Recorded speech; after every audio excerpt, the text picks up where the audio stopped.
Talks. It's me again, your host, Mr. King. You are now joining us for our Who Are You series. I hope you enjoyed our last episode. I got another fun one coming right up. Make sure you're following me right here directly on Instagram at Meet Mr. King. It's your source for all inspiration. Now, of course, you know our Who Are You series here at Broward College. It's our career exploration series where students will get to learn about the different types of careers within their pathway, the educational paths available at BC to get students in those fields. And the best part, you get to hear from working professionals and advisors within that pathway to learn about how to be successful in the industry. This series is meant to help those currently in school, enrolled into school, half-time, full-time, not too sure, or maybe you're just thinking school's not for me anymore and we're trying to get you back. Continue to follow us at BC Student Life North Campus on Facebook for more information about our upcoming episodes. Today is dedicated to our allies in our social sciences, behavioral sciences, and human services pathway. If you're interested in being a therapist, a psychologist, or you love social work just like I do, this is the path for you. Allow me to introduce my first guest of the day, behavioral science professor, Giovanna Vukovic. I love the name already. Ms. Vukovic, thank you so much for joining us. How you feeling this morning? Well, thank you for having me. I'm doing well. How about yourself? I'm doing excellent. It's Monday. Those are my best days of the week, and I'm here with you Good. today. So I'm already in a good space. So please get us started. Tell us about your journey here at Broward College. Okay, so I guess I don't know where to get started, but I have been here, I guess, at Broward College for 5 years. I'm going up for my 5-year review. It's always been my dream, however, to come to Broward College, believe it or not. Really? So, yes, from a personal perspective, my parents and my family are snowbirds. We're Canadians, so we used to come here on vacation. And I just fell in love with Florida, South Florida, everything about it. And I'm so lucky. I feel lucky every day that my dream came true because Yeah. I've been wanting to come here for a very long time. And it took really applying to any job in my field that came up over the course of many years. So finally got my chance, and I cannot be happier. Very happy. I think we have one of the best schools in the nations, if not the world. I'm very much a proud BC faculty member, but also just community member. And that's my journey. I've always wanted to be here. I'm here now, and I've got my dream job. Awesome. Well, Yeah. congratulations on 5 years. That is amazing. We Thank thank you you. so much for being a part of this awesome staff. Now, as a student, Rate My Professor is a wonderful tool. Students all around the world, or everyone coming to the college, gets an idea of the professor they're taking and get to hear from other students. And based on the feedback that I reviewed, knowledgeable, personable, loving, just high reviews all across the board. What do you love most about teaching here at Broward College? First of all, I don't love Rate My Professor. I just want to put it out there. And I'm so glad they took some of the other stuff they were rating that was inappropriate. But I'm glad to see that students are happy with my work. And my passion is to teach. And I think that comes through with everything I do. I really try my best to better myself and Mm. to learn from my experiences and to get to know my students so that I can get better at meeting their needs. And I think that's coming through because, as you know, Broward College is not just a place where students get their degrees. We all hope that everybody feels like they're part of this community. And I think together we can achieve our goals, our vocational goals, but also feel like we're here to give back to the community, to build everyone that we can up to live to their potential. And at the end of the day, just help each other out in the community. I'm hoping that comes through with everything we're doing on this end. I love that. And the fact that you keep mentioning community, we're going to get into that a little bit later on in the interview. But yes, Broward College is a family and we are also a community as well. And once you graduate, you're always a part of that family and the community. So being that you are a part of this important pathway to the community, tell us, what do we need to know? Okay, so we have a fantastic pathway and we have many opportunities for students. It's called the Social, Behavioral Sciences, and Human Services Pathway. And I think with your introduction, you've given students a little bit more information about the types of jobs that are available. We have sociologists, psychologists, political scientists, historians, geographers on the team. And there are many different possible careers that students could start here, and some of them even get enough of their education to even get employed right after, such as the services program, which has placements right after the 2 years of the program.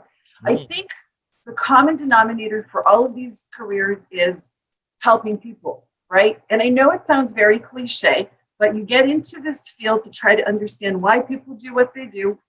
Can you predict their behaviors? Well, maybe from a psychology perspective, right? But also, how can we help each other? And I think those students who are interested in working with people are probably drawn to this field because it's very person-centered. Yes, absolutely correct.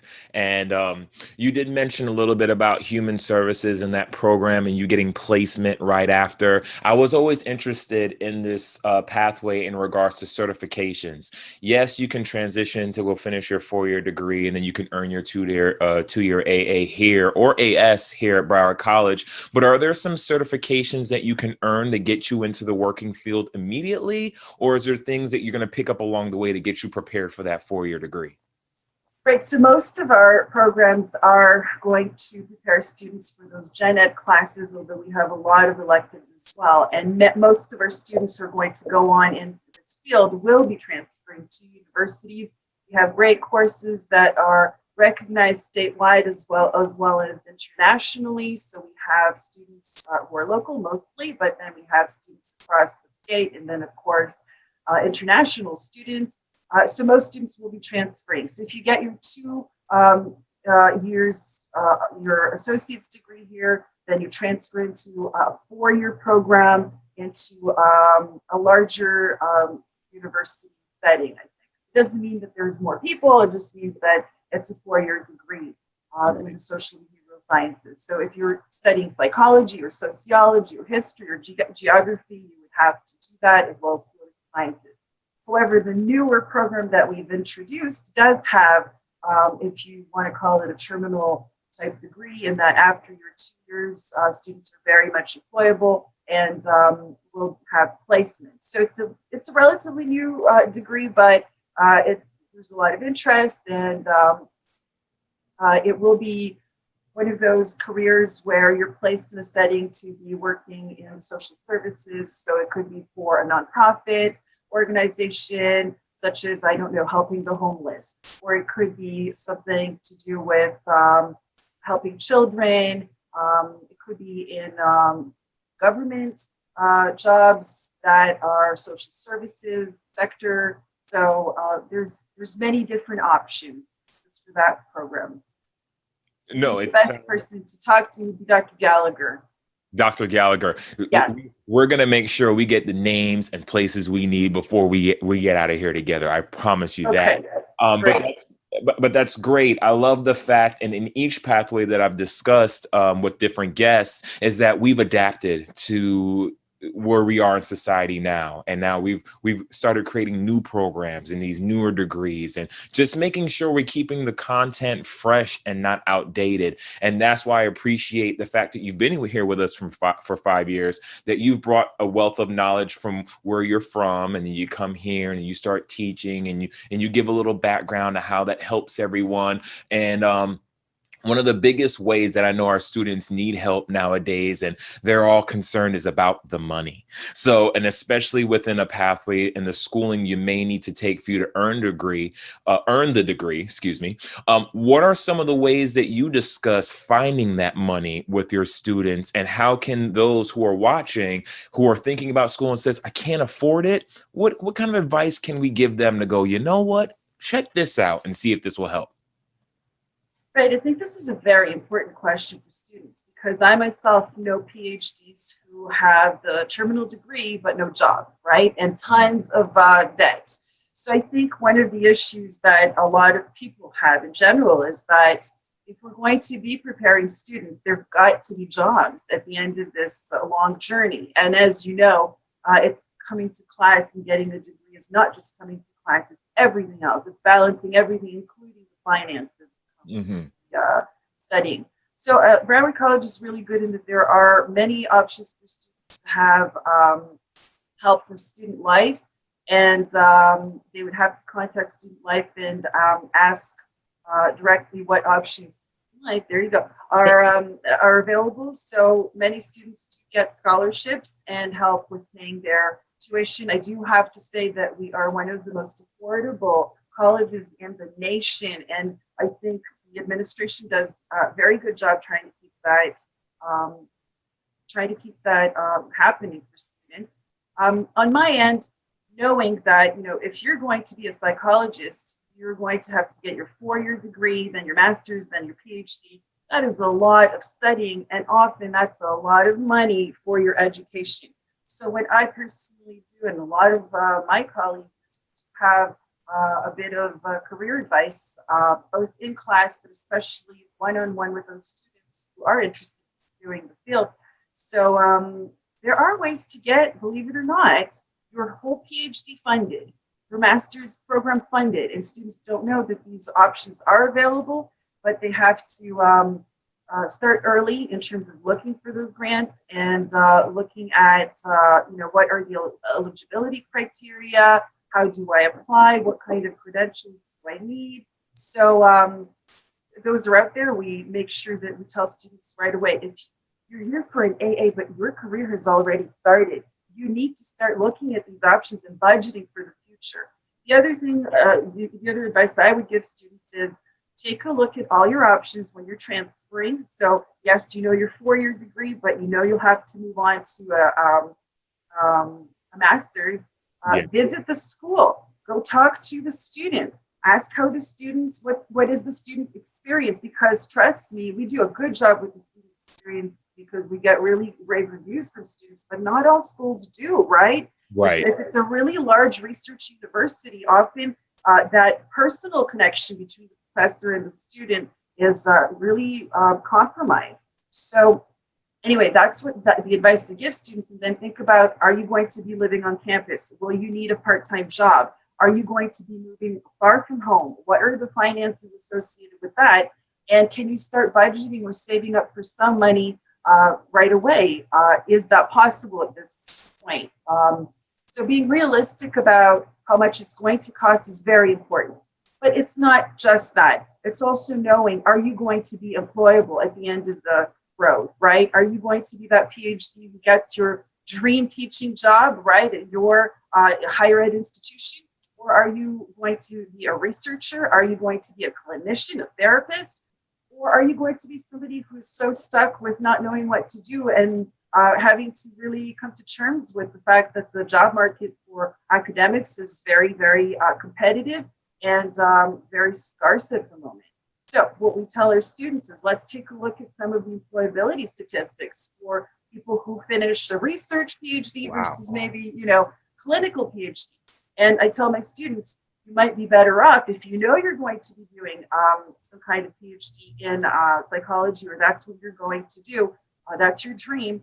Think about how employable the type of degree that you have within the field is going to be.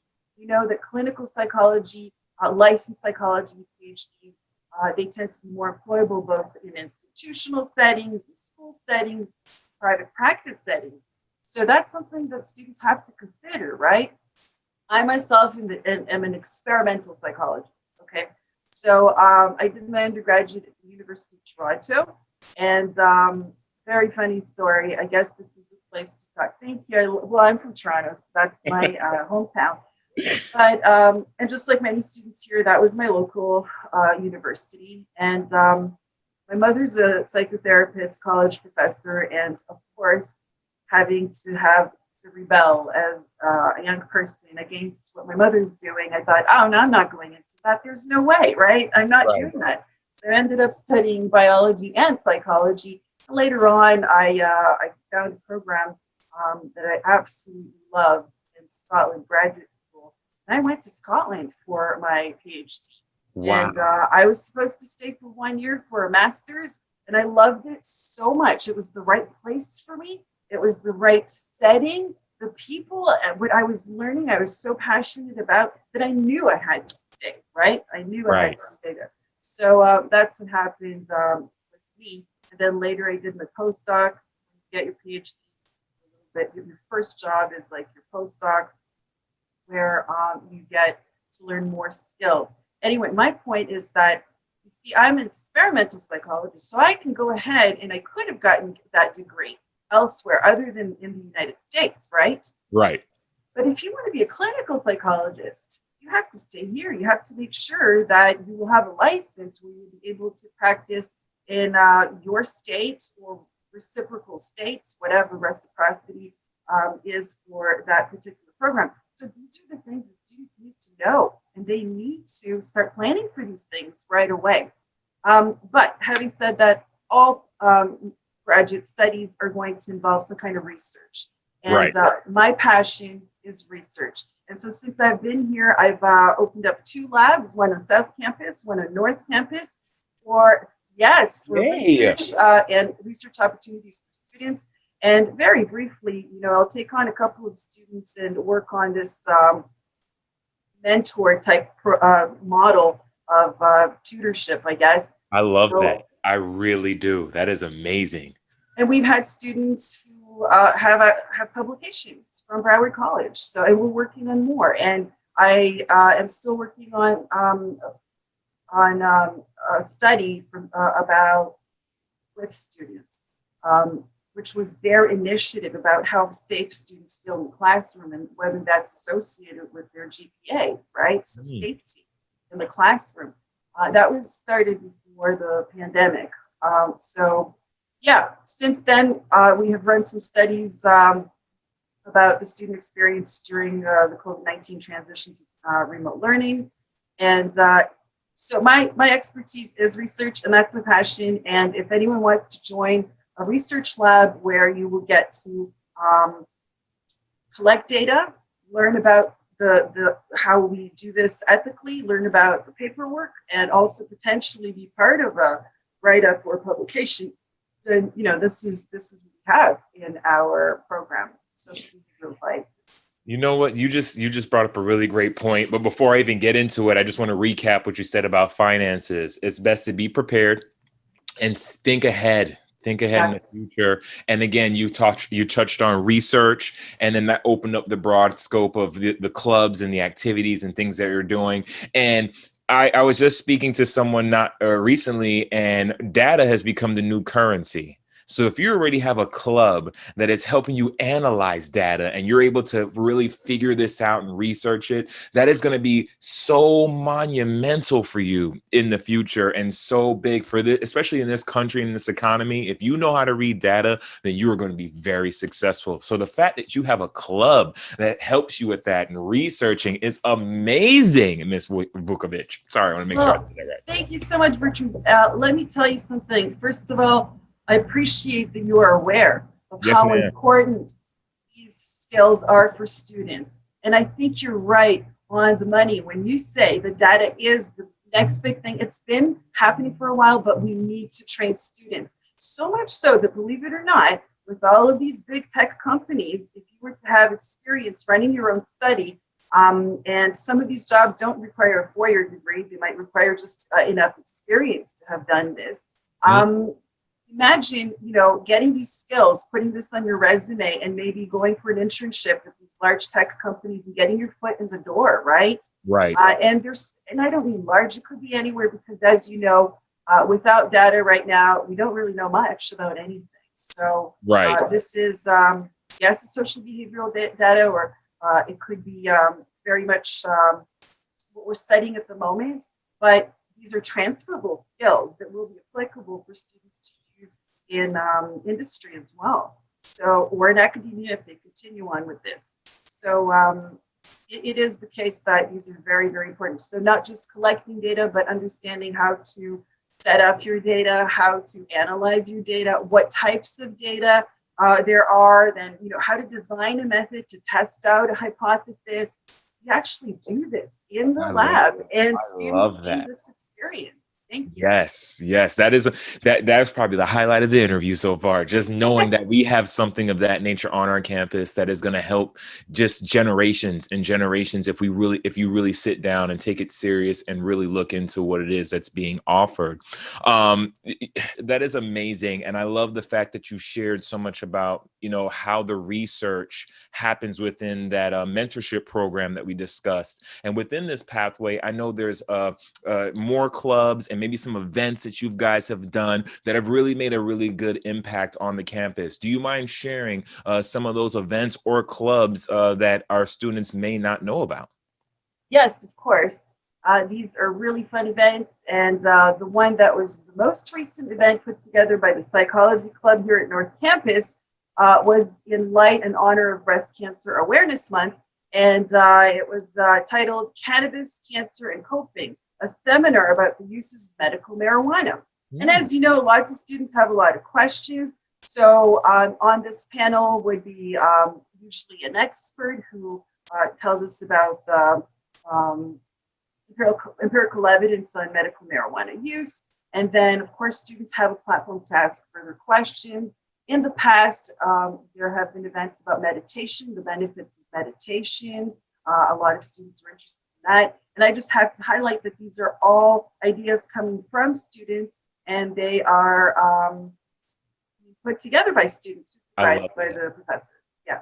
No, and then the fact that the faculty is supporting the students to put on these events and getting involved with us, it's like a team aspect kind of thing. And again, that's why I love being a Seahawk. And I won't take up too much of your time. You've been so amazing. And I always try to end it off with something personal. But in my early collegiate career, psychology, I actually took it much earlier than when they said I should take it, because I was really interested in it. And I'm already in social work. I coach young kids here in our community. And it can be an emotional job because you're connected with families and you're working with the inner city and just people who've been through some things. For students within this field, how do you keep them encouraged and build them up, being that it is going to be it could be such an emotional job? How do you prepare them for this career field, and how do you just keep them encouraged? This is a really good question. I think this question could be approached from multiple perspectives. I think what's really important for students to know when they are studying psychology and psychology-related courses is that you could learn a lot about the individual as well, right? So although it's sometimes dangerous to be applying what you're learning to yourself, there are certain things that have proven to be successful, such as learning how to cope with stressors. So learning how to cope with stressors, again, going to college is not just going to class. It is about learning more about yourself and exploring, what do I like? What do I not like so much, right? I thought I would like this, but maybe not.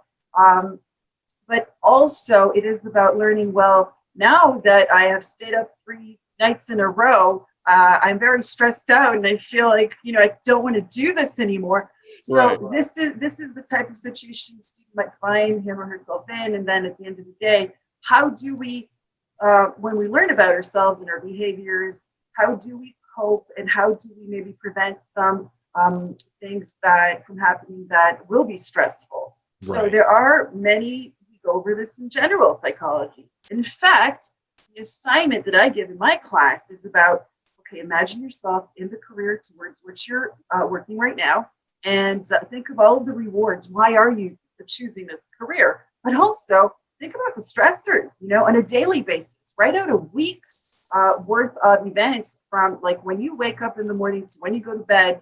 What is your life going to be like?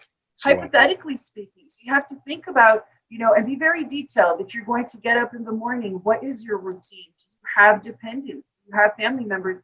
Even if maybe you don't have them right now, but your plan is to have a family, how are you going to cope with all of that? So we teach students about some really good coping mechanisms, and I don't think it's a surprise, but exercise is one of them, right? You have to make sure that you're exercising your body to the level that your body requires, some people more so than others.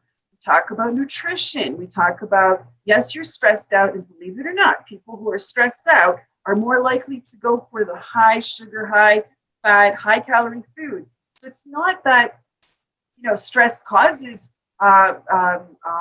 necessarily cardiovascular illness, but there is that link between behaviors that maybe stress causes that are associated with this risk of heart disease. So we talk about these things. So your career could influence your health long term as well. We talk about the hormones that could be changing with stress. So very important it is to know, I think, for students to learn how to cope with some of the things that they're going through. Additionally, there are many resources, right? We know if students are experiencing certain symptoms, we give them the resources to maybe ask for professional help, which we have in the community and the school. For example, we have the Henderson Counseling Center. Mm-hmm. So it is a really good resource for students. And now they've gone online recently. So yes. Don't have to leave their homes maybe if they have that option.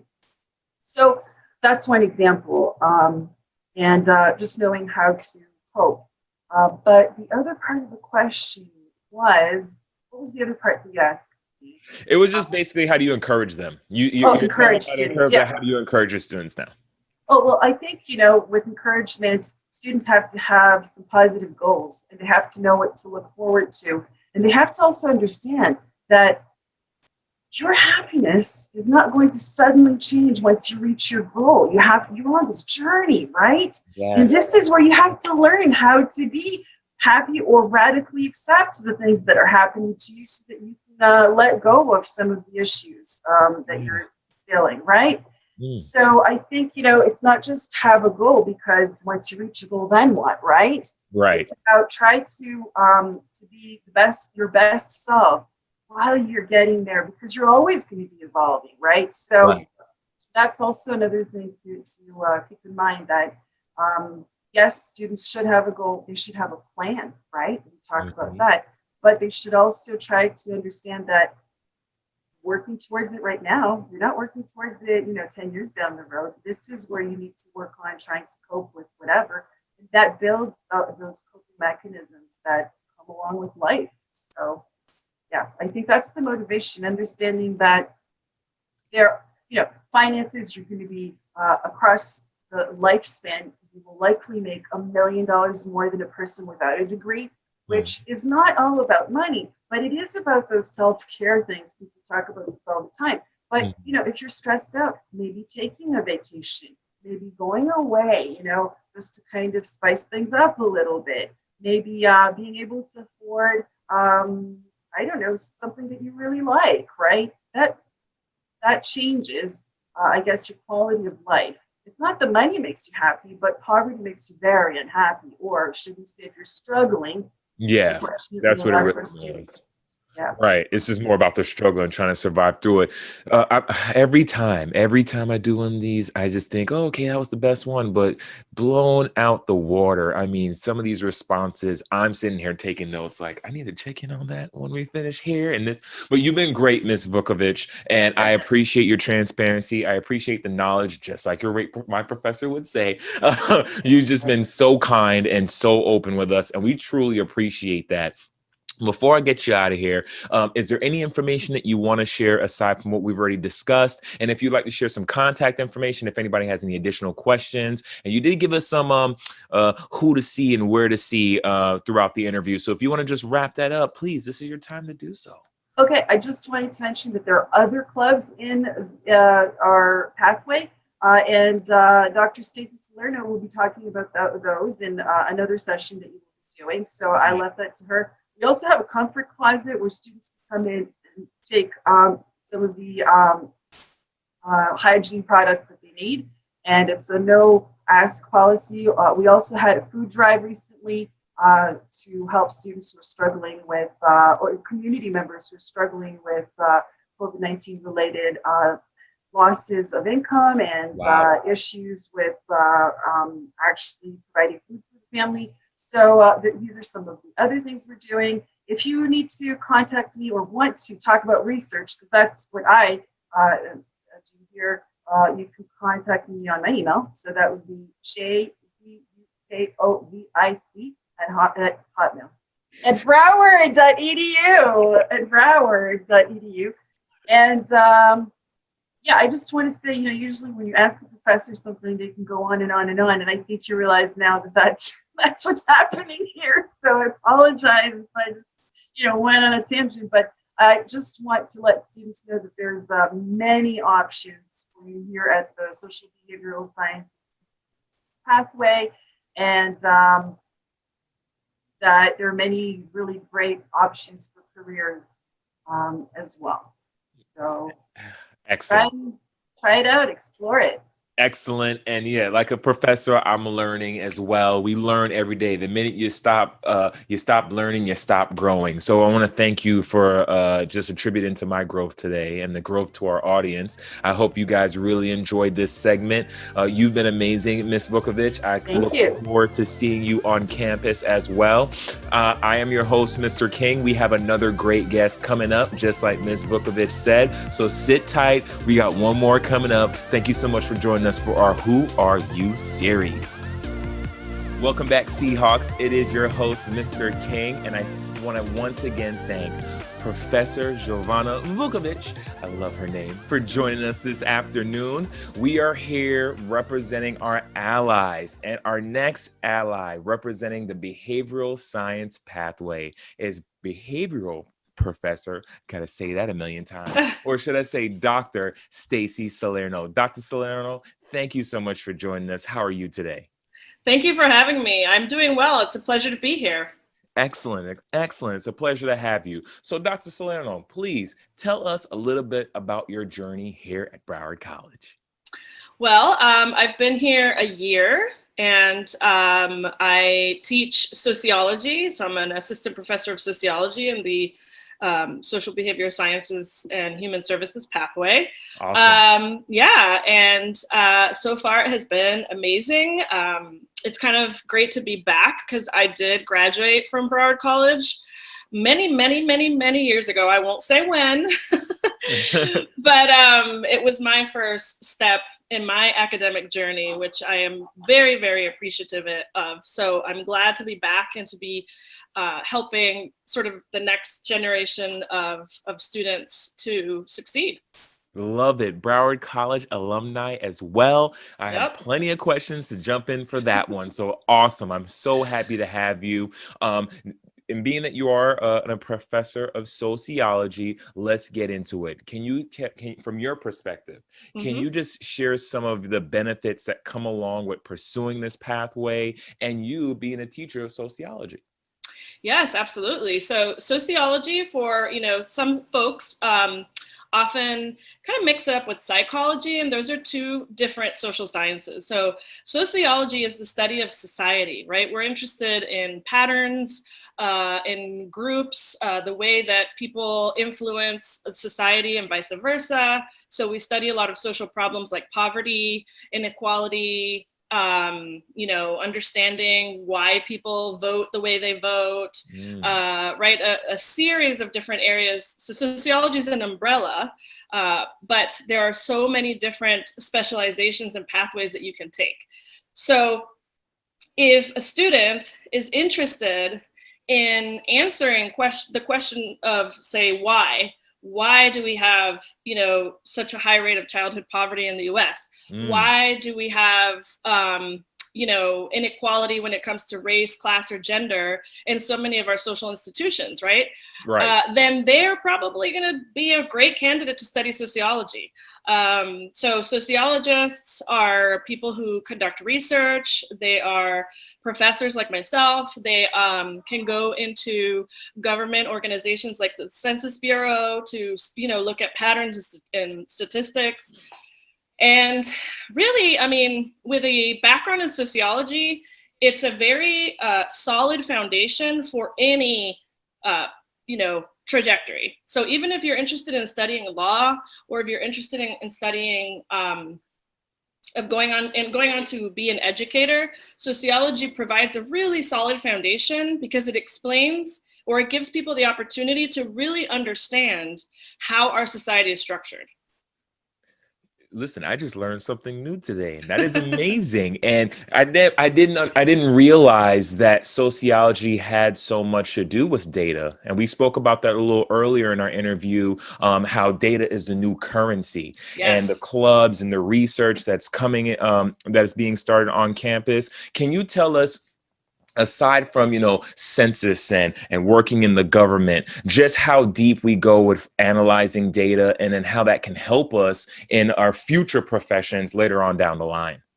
Absolutely. So in sociology, data is central to what we do.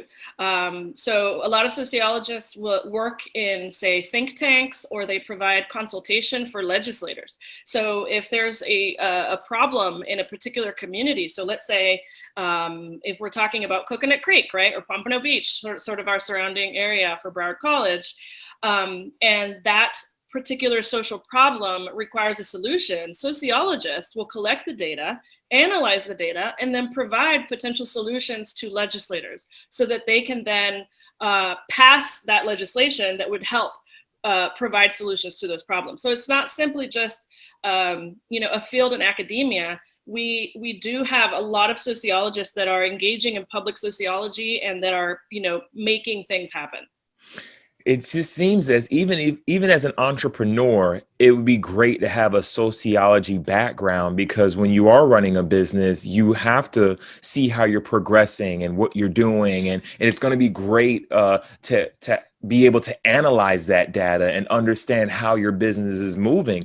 Is this tied into the business pathway, or by somehow, or a lot of the classes mirroring each other?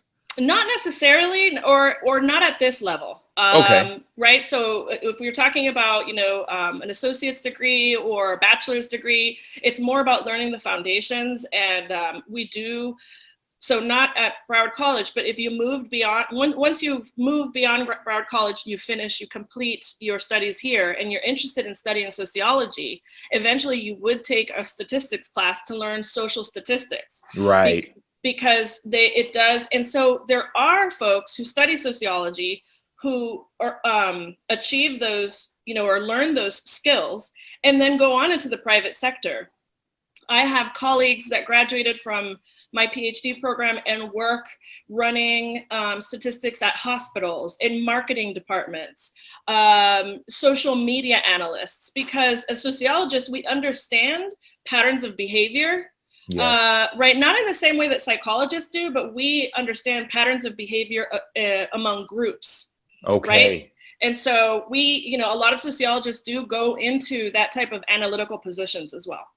It sounds like the opportunities are endless, and you just named so many different divisions aside from having your own personal business. But you could work for the government, you could work in marketing, you could work in entertainment. Sociology sounds like it's where it's at, if you ask me. How do you keep it fun? Well, the great thing about sociology is, I'm very passionate. Obviously, I think it's probably clear. But sociology is always relevant, right? You sociologists are needed to understand any type of major social change that is happening. So, for example, if you're looking at technology and the ways in which the internet have changed the way, the relationships that we have with other people, the way we communicate, the way we do business, sociologists can unpack, right, the ways, or they can unpack how different groups of people are affected in different ways, right? So we talk about the digital divide. meaning Yes. that if you don't have access to technology, you simply can't participate. And you Yes. I can't just learned compete. about that in communications class. There you That's go. awesome. Yeah. Yes. So we do collaborate with a lot of other disciplines. We do a lot of interdisciplinary studies and research because we are really so relevant and connected to every single social institution, right? So education, religion, government, healthcare. That's So lovely. I'm learning more and more as you go, so keep it coming. good. Dr. Salerno, so okay, again, you said you're a BC alumni. You've gotten your degree for some time. You just made it out of your first year. I'm gonna be honest, I'm a dad. I'm also juggling a business and trying to finish my degree and get in school. So work-life balance is very important to me as well. Yes. For those older students or those students who are thinking about coming back, how can we encourage them to pursue this with still understanding that that work-life balance is going to be important for you to maintain? That's a really, really good question. And I think it's very beneficial for students to hear this, particularly non-traditional students, right? So students who might have been out of the education system for a long time. I'll tell you, I went back to get a PhD at the age of 37. Wow. And I had 2 kids under the age of 10 at the time. And Ooh, okay, I got a 10-year-old, so I know. yeah. I know. Okay, yeah. So it was extremely important then, and it still is now, to really have that work-life balance and being organized, prioritizing your tasks, making sure that you are also taking care of yourself. This is a very catchy phrase these days, but I embrace it. But engaging in self-care Yes. is really important. And so, yes, you want to be excited about your studies. You want to, understand that, so much research shows us that the more education you have, the more likely you are to experience upward mobility, right? So that makes sense. Yes. I love But you that. I got to write that down. I love that. You're right. Yes, and so be excited about your work and engage in things that you like to do. Pick a major that you're passionate about, but also, don't forget to take care of yourself, to be there for your loved ones. So it's about having a schedule. That's what worked for me. I would treat grad school like a 9-to-5 job because it did include teaching as well. I got an assistantship, so I treated it as a 9-to-5. After 5 or 6 p.m., unless I got a student email or something, I would dedicate time to my children, to myself, and I made sure to stay physically active. It's really important, Awesome. to be healthy. Yeah. No, I agree. Health is wealth. And I Yes. love that you did speak on prioritizing and that there is a time where you have to shut it off. And it may be difficult and you want to be there for your students and you show that relationship and that connection, but your family needs you just as much. And you can't be the best for anybody if you're not your best you. So Very good. Yes. I highly agree with you, Dr. Salerno. Great advice. Thank you so much. And that kind of ties into my next question because Professor Vukovic and I spoke about how this pathway is filled with emotionally invested careers. How do you maintain your sanity pursuing a career within sociology? Because it can be a lot and it can be overwhelming. Yes. So is it more of that self-care that you were speaking of a little before? It is self-care, but I'm also I am religiously optimistic. I am an optimist. I believe in human nature. I believe that human beings are essentially good, even within the scary times that we are now, and we hear about a lot of hate and a lot of that.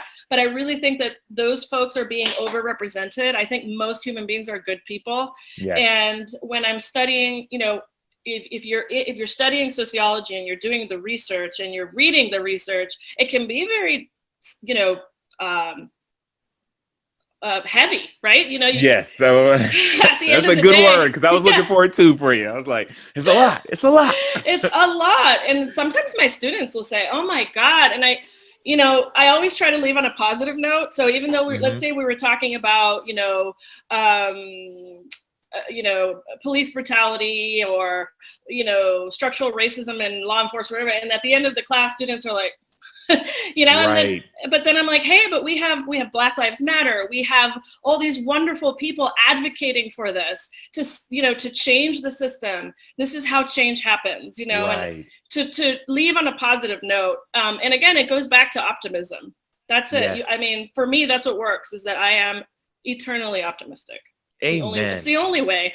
Yes. And I push out the positivity as much as you can. I always learn nothing good happens being negative. So you Yeah. always do have to come back. It may be rough and may be hard. The message may be unfair when you see certain things, but that's why you're here. You can be a part of that change. Be the change you want to see. We hear that now more and more, but it just makes more and more sense that a lot more of us, like you said, are good people. So let's just all come together and do our best to be good for everyone else. And that's why we're here. Absolutely. And you're doing exactly what we need for our students. And you have the advantage of being a part of the alumni and graduating from Broward College. How has you being an alumni helped you now that you're a professor and you've come back to the family? You're just full of great questions.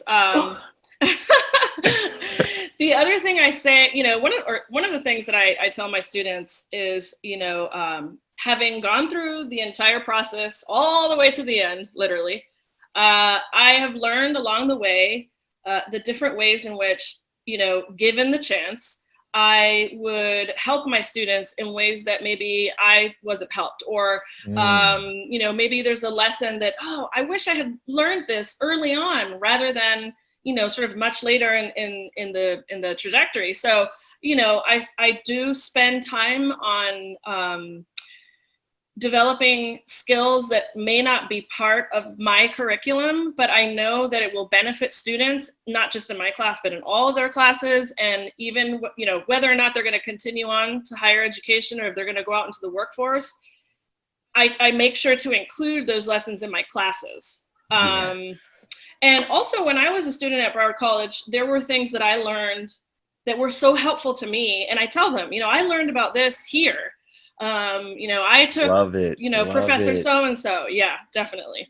No, that makes perfect sense. And again, I know you could have went on with that answer because you've touched on so many things. And as a Broward College student myself, those relationships have been so instrumental into my success. And you have to want it.